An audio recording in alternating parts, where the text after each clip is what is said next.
Chapter 10. He found himself in the neighborhood of the asteroids 325, 326, 327, 328, 329, and 30.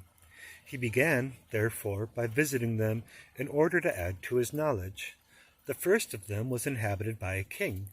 Clad in royal purple and ermine, he was seated upon a throne which was at the same time both simple and majestic. "Ah, here is a subject!" exclaimed the king when he saw the little prince coming.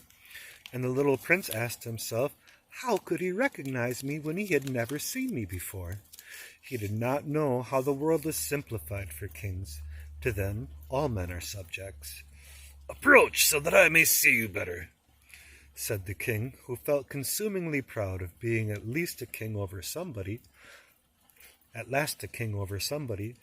The little prince looked everywhere to find a place to sit down, but the entire planet was crammed and obstructed by the king's magnificent ermine robe. So he remained standing upright, and since he was tired, he yawned. "It is contrary etiquette to yawn in the presence of a king," the monarch said to him. "I forbid you to do so." "I can't help it. I can't stop myself," replied the little prince, thoroughly embarrassed. "I have come on a long journey, and I have had no sleep." "Ah, then," the king said, "I order you to yawn. It is years since I have seen anyone yawning. Yawns, to me, are objects of curiosity. Come now, yawn again. It is in order." "That frightens me. I cannot any more," mumbled the little prince, now completely abashed. Replied the king. "Then I order you to sometimes to yawn, and sometimes to—" He sputtered a bit and seemed vexed, for what the king fundamentally insisted upon was that his authority should be respected. He tolerated no disobedience, but he was an absolute monarch. Because he was a very good man, he made his orders reasonable. "If I ordered a general," he would say, by way of example, "if I ordered a general to change himself into a seabird, and the general did not obey me, that would not be the fault of the general, it would be my fault." "May I sit down?" came a timid inquiry from the little prince. "I order you to do so," the king answered him, and majestically gathered a fold of his ermine mantle. Here is a picture of the king. Get it right here.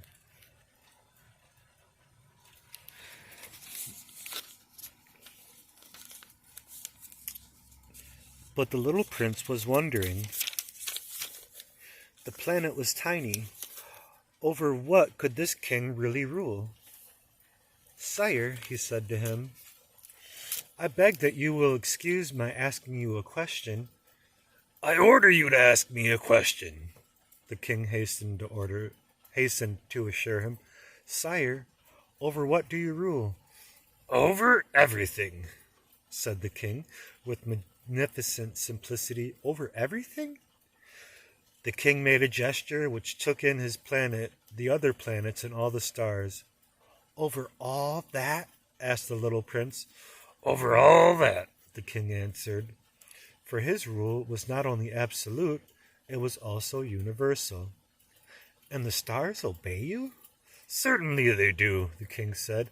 "They obey instantly. I do not permit insubordination." Such power was a thing for the little prince to marvel at.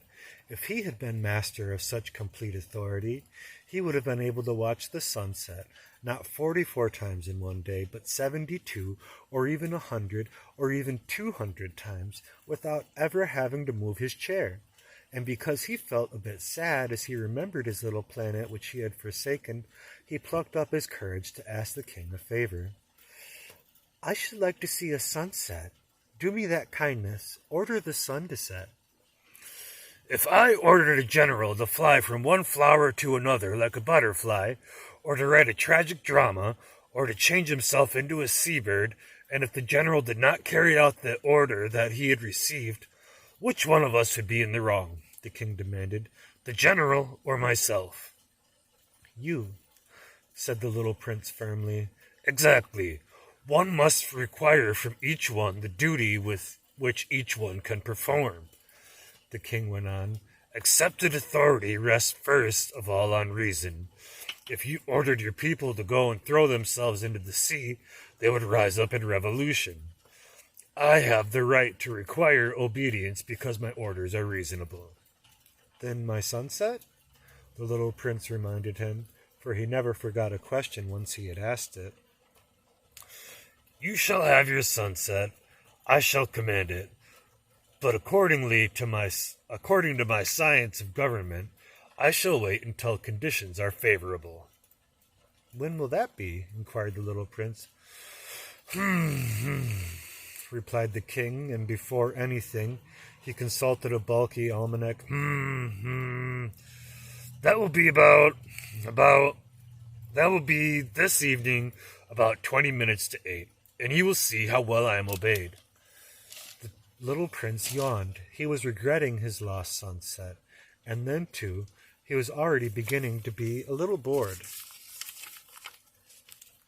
I have nothing more to do here, he said to the king, so I shall set out on my way again. Do not go, said the king, who was very proud of having a subject. Do not go. I will make you a minister. Minister of what?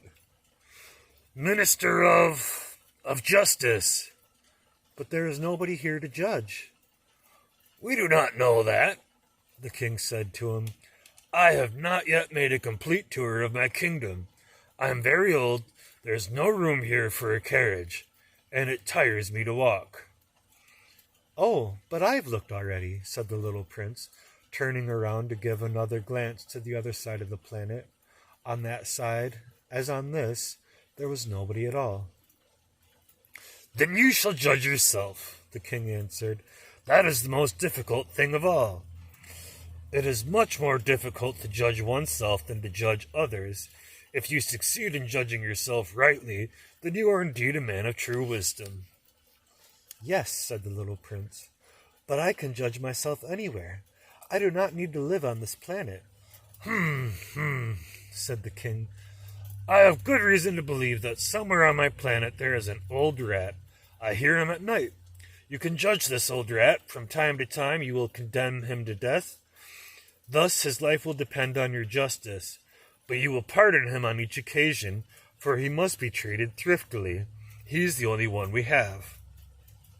I, replied the prince, do not like to condemn anyone to death, and now I think I will go on my way. No, said the king. But the little prince, having now completed his preparations for departure, had no wish to grieve the old monarch. If your majesty wishes to be promptly obeyed, he said, he should be able to give me a reasonable order. He should be able, for example, to order me to be gone by the end of 1 minute. It seems that the conditions are favorable. As the king made no answer, the prince hesitated a moment. Then, with a sigh, he took his leave. I make you my ambassador, the king called out hastily. He had a magnificent air of authority. The grown-ups are very strange, the little prince said to himself, and continued on his journey.